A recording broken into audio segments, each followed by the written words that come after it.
next part is shaft bolt, designed to be driven into insert nut, and it has two cavities on opposite sides connected with partition, internal partition.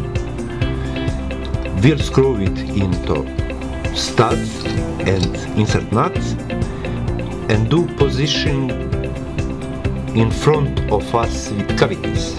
Next part is housing, and we'll drop it into rail, slide on shaft bolt next to stud and shaft it with grab screw, what designed to do shafting.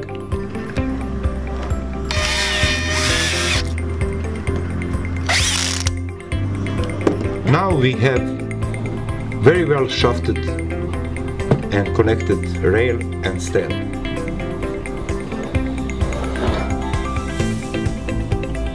Now I'll repeat action of shafting using Allen key and drive grab screw, which will act on shaft bolt and bring rail next to stale and finish our job.